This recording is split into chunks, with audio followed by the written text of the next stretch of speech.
So Michael, thank you very much for joining us to help out for the school session today. So I think it's fair to say that both the rest of the volunteers and the children present in the audience were really enthused by what you had to say. So how does it feel from your point of view? Great, yeah, it was good to see that the enthusiasm from the school pupils.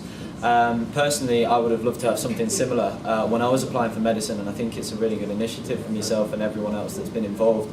And I think it was a great success. I think the feedback was positive, they seemed to enjoy themselves, and I think they took a lot from it, so it's really good. So what have you taken? Is there anything that you've taken from the session that you think could be useful for you in the future? Yeah, I think it's good to see what goes on behind the scenes, especially from a university application point of view. So it certainly helped me inform other people on how to apply for medicine and the different routes that are there that even I didn't know about, having gone an alternative route myself. But it just goes to show how